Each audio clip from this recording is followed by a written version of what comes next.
Hello warriors, स्वागत है आप सभी का आपके अपने YouTube चैनल जी दरोगा जी में। देखिए अभी हमारे साथ द ऑफिसर्स अड्डा के अंकेश सर मौजूद हैं, जिन्होंने एनसीएल ईडब्ल्यूएस में भी आप लोगों की जीत में काफी अहम भूमिका निभाया था। सर ने रात भर वहां बैठे रहे अमित सर के साथ, और अमित सर को भी जान रहे सर, तो वहां लगातार बैठे रहे और रात भर बच्चों को मोटिवेट करते रहे। क्योंकि जब तक आप वहां पर रहते हैं, मोटिवेट नहीं करते हैं, बच्चों का मन टूटने लगता है। और सर ने बिल्कुल वैसा ही काम किया, बच्चों को लगातार मोटिवेट करते रहे और अंततः जीत हम लोगों की हो गई थी।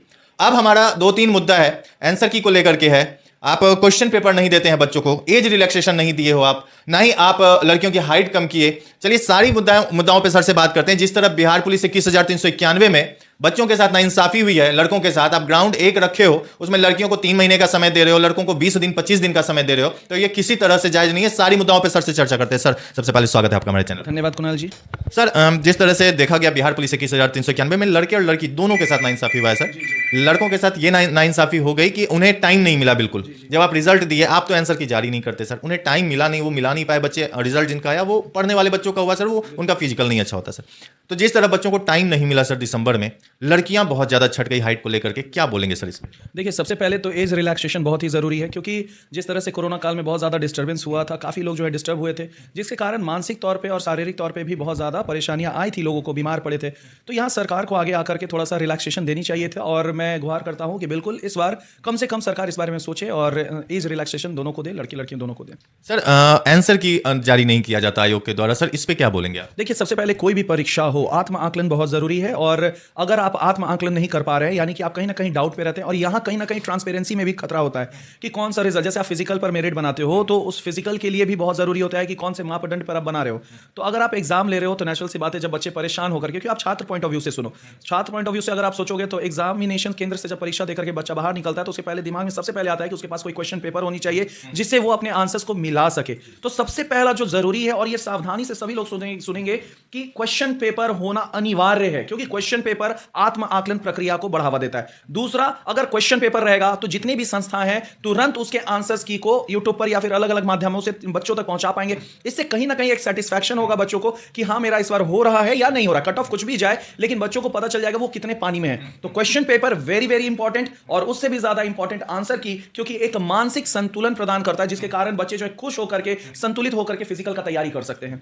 सर आयोग के द्वारा बोला गया कि 2017 के नियमावली में जब तक चेंज नहीं होगा तब तक हम ये नहीं कर सकते हैं, तो ये सरकार के हाथ में, क्या आप बोलना चाहेंगे? देखिए सरकार के हाथ में सब कुछ है, लेकिन हम लोग प्रयास तो कर ही सकते हैं, और यहाँ छात्रों को और शिक्षकों को एकजुट होना होता है, और होंगे भी, और इन मुद्दों पर सरकार को मजबूर करेंगे कि हाँ सरकार इस तरह के फैसले जल्द से जल्द लाए। देखिए आप फैसले ले सकते हैं, इसका यह मतलब नहीं कि आप सोए रहिएगा और जब मन करेगा तब आप फैसला लीजिए। यहाँ छात्र हित बहुत जरूरी है, यहाँ छात्रों का जो भविष्य है वो सबसे जरूरी है, और हमारे बिहार सिपाही के जितने भी यंग ब्रिगेड है, इनके लिए यह बहुत ही जरूरी है कि सोए हुए निद्रा से जो है हमारे मंत्रीगण जो है जगे हमारे, और जल्द से जल्द फैसला ले, सरकार इस पर जल्द से जल्द फैसला ले। और हम सभी छात्रों से और तमाम शिक्षकों से अनुरोध करते हैं एकजुट हों और इस मुद्दों को और तीव्र गति से आगे बढ़ाएं, क्योंकि केवल घर में बैठ करके और एसी के कमरे में बैठ करके ये बातें करने से बेहतर कोई विकल्प नहीं निकलेगा। हमें आना पड़ेगा, सामने आना पड़ेगा और बात करके छात्र हित के लिए कुछ करना पड़ेगा, क्योंकि जब जब जो है जुल्म होगा छात्रों पर, तो वो सबसे बड़ा किस पर इशारा करेंगे, तो अपने शिक्षकों पर इशारा करेंगे, जिन पर वो उम्मीद करते हैं कि ये हमारा साथ देंगे। तो हम तमाम शिक्षकों से भी अनुरोध करते हैं, आपके मीडिया चैनल से, कि सब लोग एकजुट हों और इस मुद्दों पर सरकार से बात करें, और सब साथ में बात करेंगे तो एक प्रेशर बिल्ड होगा, और प्रेशर से जल्दी फैसले निकलेंगे, क्योंकि फैसला तो मिलेगा लेकिन जल्दी मिलना चाहिए, क्योंकि कईयों के भविष्य बर्बाद हो सकते हैं ना। सर बहुत सारा प्रॉब्लम 21,391 में फेस करने को मिला सर। लड़कों को एक ही बहुत कम समय दिया गया सर, जिस वजह से दिसंबर वाले बच्चे तो एक तरफ से ऐसे छट गए, बच्चों के साथ नाइंसाफी भी हुई है सर।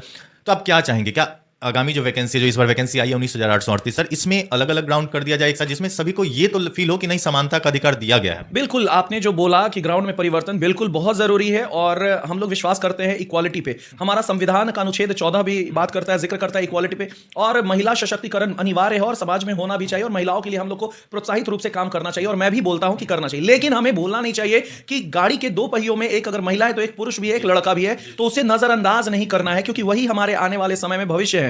तो सिपाही हो, दरोगा हो, या फिर किसी भी परीक्षा हो, अगर आप महिलाओं को प्रोत्साहित करते हैं, लेकिन अगर आप छात्रों को, अगर पुरुषों को अगर पीछे, लड़कों को अगर पीछे ढकेलते हैं, तो ये कहीं ना कहीं अनेकता की बात तो होगी, इक्वालिटी का हनन होगी, और जहां भी इक्वालिटी की हनन होती है वहां विद्रोह होता है, और विद्रोह से सब जानते हैं कि क्रांति जन्म लेता है। तो अगर आप चाहते हैं कि इस तरह से छात्र रोड पर ना आए, इस तरह से छात्र अपनी बातों को लेकर के विधानसभा नहीं पहुंचे, इस तरह से छात्र जो है अपने मन में व्याख्या लेकर के कुछ गलत कदम ना उठाएं, तो ये सरकार की नैतिक जिम्मेदारी है, क्योंकि वो हमारे गार्जियन है। तो सरकार से भी और हम सभी लोगों से दरख्वास्त करते हैं कि छात्र जो पुरुष है, जो लड़के हैं, उनके लिए भी अपना स्वभाव और अपना व्यवहार जो है एकदम अच्छा रखे और उन लोग को भी अलग ग्राउंड एक प्रदान करे ताकि संतुष्टि, संतोषम परम सुखम अस्ति। जिस दिन आपने संतोष दे दिया उस दिन सुख की अनुभूति होगी और सुख से किसी प्रकार का विद्रोह नहीं होता है। आज जो भी बातें हो रही है, आज कहीं ना कहीं छात्रों के मन में है ये बात और वो कहीं ना कहीं एकजुट हो रहा है और कब वो विद्रोह हो जाएगा, विस्फोट होगा, ये कोई नहीं जानता। और फिर आप बोलिएगा छात्रों के मन में है तभी तो मैं दौड़ दौड़ कर आप लोगों के पास, और ये लड़कों का बहुत बड़ी परेशानी है। कई छात्र तो रोते हुए बोले कि सर हम लोग के साथ ना इंसाफी हो रहा है, हम लोग रिजल्ट नहीं दे पा रहे हैं, हम लोग को तुरंत दौड़ा दिया जा रहा है, हमारा ग्राउंड एक जैसा। तो ये बहुत बड़ी विडंबना है। जब मैं गया था गर्दनी बाग तो वहां देखा सर बच्चे पैर टूटा हुआ था, हेयर लाइन फ्रैक्चर, उसमें दौड़ने आ गए। मतलब कम समय में सर फिजिकल पे आप मेरिट बना रहे हो, टाइम ही नहीं दे रहे हो बच्चों। बिल्कुल, मुझे आज भी वो रात याद है जब आप थे और कुछ बच्चे जो पैर फ्रैक्चर में आए थे कि कल सर मुझे दौड़ना भी, मैं रात भर जगूंगा, कल मुझे दौड़ना भी, मुझे याद भी है। तो जज्बात जो है उसको सलाम है उस छात्रों का, लेकिन केवल जुनून से नहीं होता है, कुछ करना पड़ेगा और सरकार को आगे आकर के कुछ इनके लिए भी, क्योंकि ये भी हमारे अपने हैं, तो इनके लिए भी नियम कानून लानी पड़ेगी। अच्छा सर, अब लड़कियों के हाइट भी एक बहुत बड़ी समस्या है सर। लड़कियां 155 हाइट में जिस तरह से दिया गया है, बिहार पुलिस 19,838 हो या बिहार दरोगा की वैकेंसी हो, दोनों में 155 हाइट लिया जाता है सर। तो इसके ऊपर 2022 में सरकार ने कहा था कि अगर जरूरत पड़ेगी तो हम हाइट कम कर देंगे। लड़कियां बहुत ही ज्यादा मात्रा में छठी हैं सर, 152 सेंटीमीटर अगर हो जाता है लड़कियों का, बस यही मांगे भैया 152 करवा दीजिए। वो इसलिए करवा दीजिए क्योंकि हमारे बगल के स्टेट में है, यूपी में है, बंगाल में। सर इस पे क्या बोलेंगे आप? देखिए, सबसे पहले तो मैं उन महिलाओं के साथ, उन लड़कियों के साथ हूं जो ये मांग कर रही हैं कि उनका 155 ना होकर के 152 हो। बिल्कुल मैं आपके साथ हूं, आपका बिहार केजीएफ, आपका अंकेश सिंह द ऑफिसर सड्डा के आपके साथ है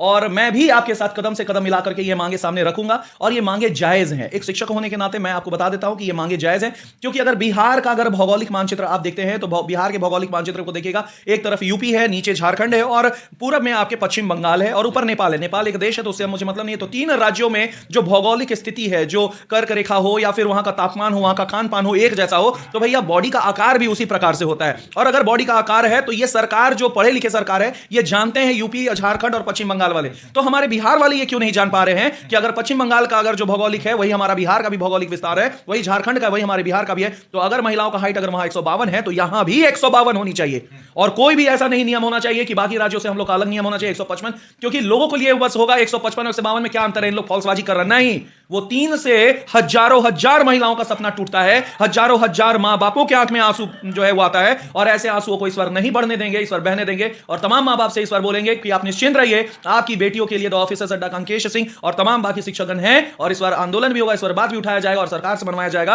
155 नहीं 152 ही करिए। अच्छा सर, 26 मार्च को आंदोलन का डेट रखा गया है सर, मतलब आज सोमवार हो गया, बुधवार को आंदोलन का डेट है सर। क्या बोलेंगे छात्रों को, चूंकि बहुत बच्चे इसमें ये बट गए कि ये लड़कियों का है, लड़कों का, यहाँ तो आंसर की मांग हो रही है, क्वेश्चन पेपर की मांग हो रही थी, ये केवल लड़कियों का आंदोलन कैसे हो गया? देखिए, ये कभी भी लड़कियों का आंदोलन नहीं था और अगर इसको कोई लड़कियों का आंदोलन ले रहे हैं तो बिल्कुल वो गलत ले रहे हैं। ये सही और गलत का आंदोलन है, ये सच्चाई की आंदोलन है। और आज मैं फिर से वही कोटेशन इस्तेमाल करूंगा कि अगर आज पृथ्वीराज चौहान को जयचंद मदद कर दिया रहता तो दिल्ली सल्तनत और मुगल अंपायर नहीं आता। तो एक दूसरे के प्रॉब्लम में साथ देना ही इतिहास हमें सिखाता है। और जो छात्र को लग रहा है कि ये महिलाओं का प्रॉब्लम है, लड़कों का प्रॉब्लम नहीं है, तो ये भी याद रखिए, एकजुट में एकता में ही बल है। और कल जब लड़कों को इशू आएगा, कल प्रॉब्लम आएगा, तो वहां अगर लड़कियां कहेंगी कि नहीं हमारा मैटर नहीं है, तो कहीं ना कहीं विभिन्नता आएगी, हमारे संख्या बल में कमी आएगी और सरकार इसका फायदा उठाएगा और कोई भी चीज जो है नहीं देगा। आज आप लड़कों को अनुरोध करता हूं मैं कि आप लड़कियों का साथ दें और इस मुद्दों को आगे लेकर के जाए, ताकि कल के डेट में आपका भी ग्राउंड की जैसे बातें हुई, जैसे एज रिलैक्सेशन की बातें हुई और ऐसे मुद्दों पर जहां लड़कों को बहुत ज्यादा जरूरत है, अगर वहां लड़कियां अगर साथ दे देती हैं तो सर यहाँ यही तो बात रखी जा रही है, एज रिलैक्सेशन की भी बात रखी जा रही है, आपका ओएमआर आंसर की, कार्बन कॉपी, सारी बातें तो इसी बार रखी जा रही है सर। बिल्कुल बिल्कुल यही तो। अरे भाई, ये क्यों समझ रहे हो कि ऐसा होगा? ये समझो कि तुम छात्र के साथ हो और एक साथ जब छात्र होते हैं, शिक्षक होते हैं, तो जीत होती है और जीत होती है, चाहे कोई भी छात्र का हो, लड़का हो या लड़की का हो। तो उसी तरह से लड़का और लड़की दोनों को साथ में आना है बिहार सिपाही में और अपनी मांगों को रखना है और अपनी मांगों को जीत के रूप में लेना है, क्योंकि आपकी जीत केवल महिलाओं की जीत नहीं है, पूरे सिपाही वर्ग की जीत होगी और इसमें बहुत सारे मुद्दों पर चर्चा होगा और सारे मुद्दों पर चर्चा आपके भविष्य के लिए किया जा रहा है। तो बिल्कुल आप लोग से अनिवार्य है कि आइए और बुधवार को और अपने बातों को आगे रखिए। शिक्षक आपके पूरे सपोर्ट में रहेंगे क्योंकि आप सही की तरफ हैं। और फिर से मैं कहूंगा कि ये सारे मुद्दे अपनी जगह पर बहुत ही है और आपको आना है, लेकिन एक मुद्दा और भी है जो मैं आपको ध्यान केंद्रित करना चाहता हूं, ध्यान से सुनिएगा। वो ये है कि कितना भी आप प्रोटेस्ट कर लो, कितना भी फिजिकल की तैयारी कर लो, जब तक रिटर्न नहीं निकाल पाओगे तब तक कुछ नहीं होगा। और जैसा कि रिवाइज्ड सिलेबस जो आया है, पहले क्या था कि आप एक किताब लूसेंट पढ़ लेते थे और चीजें आपकी कंप्लीट हो जाती थी, लेकिन अगर आप 2024 का सिलेबस अगर देखोगे जो रिवाइज किया गया था सिपाही में, तो उसमें देखिएगा कि जितने भी चैप्टर्स हैं हूबहू एनसीईआरटी के चैप्टर जो है थ्योरी में उठा दिए गए। अब यहां सबसे बड़ी विडंबना यह है कि लूसेंट के आंकड़े अलग हैं और एनसीईआरटी के आंकड़े अलग हैं, यानी और इस पर कोई चर्चा ही नहीं कर कर रहा है, कोई टीचर जो है चर्चा कर ही नहीं रहा है कि बच्चों का थ्योरी कैसे निकले। ठीक है, फिजिकल मेरिट बनाता है, लेकिन बिना थ्योरी के आप फिजिकल तक नहीं पहुंच पाइएगा। और फिजिकल के लिए आपको मेरिट चाहिए, और मेरिट के लिए आपको थ्योरी चाहिए, और थ्योरी में जो बदलाव हुए हैं इस पर भी कोई शिक्षक चर्चा नहीं कर रहा है, क्योंकि जिस दिन चर्चा करेगा उस दिन जो उसके जो पुराने जो छात्र हैं वो उससे अलग हो जाएंगे, क्योंकि एक बड़ा मार्केट बन गया है, सारा टीचर जो है केंद्र कर लिया है, अपने छात्रों को केंद्र कर लिया है। तो 2024 का रिवाइज्ड सिलेबस जाकर के देखिए उसमें कि लूसेंट के आंकड़े, एक तरफ आप लूसेंट रखो, एक तरफ एनसीईआरटी रखो, और दोनों के आंकड़े मिलाओ। अगर अलग नहीं मिले तो मेरा नाम बदल देना, मुझसे मत पढ़ना। तो एनसीईआरटी जैसे ही बोला है कि सिपाही में पूछा जाएगा, दैट मींस कि बहुत बड़ा चैलेंज होने वाला है थ्योरी पास करना, क्योंकि हो सकता है आप थ्योरी में, आप फिजिकल में बहुत तेज धावक हो लेकिन थ्योरी नहीं पास कर पाओगे। तो ऑफिसर्स अड्डा आप सभी लोगों के लिए, ध्यान से सुनिएगा छात्र, आप सभी लोगों के लिए द ऑफिसर्स अड्डा की इंटायर टीम जो है 25 तारीख, जी आपने सही सुना, 25 मार्च से फ्री कोर्स ला रहा है, 6 दिन का प्रैक्टिस सेशन, जहां एक एक विषय की संपूर्ण तैयारी करवाई जाएगी। मैं बस एक ही बात कहूंगा कि आखिर हम सभी लोगों का सपना क्या है? एक सरकारी नौकरी, किसी भी हाल में आ जाए, कौन पढ़ाता है कोई फर्क नहीं पड़ता है कि सामने कौन शिक्षक है। अगर मेरा सरकारी नौकरी हो रहा है मैं पढ़ूंगा। और मैं अंकेश सिंह आपसे केवल 6 दिन मांग रहा हूं, केवल 6 दिन, अपने जीवन का 6 दिन 4 घंटा मुझे दे दो, 3 से 7। अगर आपके जीवन में बदलाव नहीं होगा, अगर आपके सपने जो है वो मुकम्मल नहीं होते हुए दिखेंगे, आप दोबारा मेरी बात कभी मत मानना, और जिंदगी में कभी भी ये मत बोलना कि हाँ अंकेश सर जो बोलते वो सही बोलते। बस आप अपने जीवन का 6 दिन दो, 25, 26, 27, 28, 29, 30, और ये 6 दिन में अगर मैंने आपके जीवन को नहीं बदला तो उसके बाद फिर मैं बोलने लायक नहीं रहूंगा, ठीक है ना। तो इसी के लिए 25 मार्च से फ्री कोर्स 6 दिन का रिवीजन करवा रहा हूं, बिहार सिपाही और दरोगा का फुल एनसीईआरटी। पहला दिन मेरा क्लास है 25 तारीख को, जहां मैं संपूर्ण भूगोल पढ़ाऊंगा, यानी कि बिहार का, विश्व का और भारत का एक क्लास में। तो मेरे लिए भी चैलेंज है, और आप भी इस चैलेंज को कैसे अंकेश सर पूरा करते हैं वो भी आप देख सकते हैं। तो बस आओ, फ्री में बैठो, देखो, क्योंकि 6 दिन में अगर भविष्य बदल जाए तो मुझे नहीं लगता है कि ये 6 दिन का नुकसान कुछ है। और फिर से मौका है इतिहास दोहराने का। 25 मार्च को आइए, 3 बजे से आपका क्लास शुरू होगा। वादा करते हैं अगर 3 बजे भोर तक आप पढ़ना चाहेंगे, 3 बजे भोर तक मैं पढ़ाऊंगा। और केवल 3 बजे भोर तक ही नहीं, अगर ये 6 दिनों में अगर आपके अंतरात्मा को नहीं लग जाएगा कि मेरा रिजल्ट इस बार हो रहा है, तो मैं पढ़ाना छोड़ दूंगा। चलिए, बहुत बहुत धन्यवाद। थैंक यू, नमस्कार, थैंक यू सो मच। तो चलिए, अंकेश सर का साथ मिल चुका है, द ऑफिसर्स अड्डा की पूरी टीम आप लोगों के साथ है। आप लोगों का जो डिमांड है एज रिलैक्सेशन को लेकर के, आंसर की को लेकर के, क्वेश्चन पेपर को लेकर के, और लड़कियों के हाइट को लेकर के, तो सारी मांगे रखी जाएंगी। और मुझे उम्मीद है जब शिक्षक आपके साथ हैं तो आपको डरने की कोई जरूरत नहीं है। अपना दिखाइए संख्या बल 26 मार्च को। जी सर।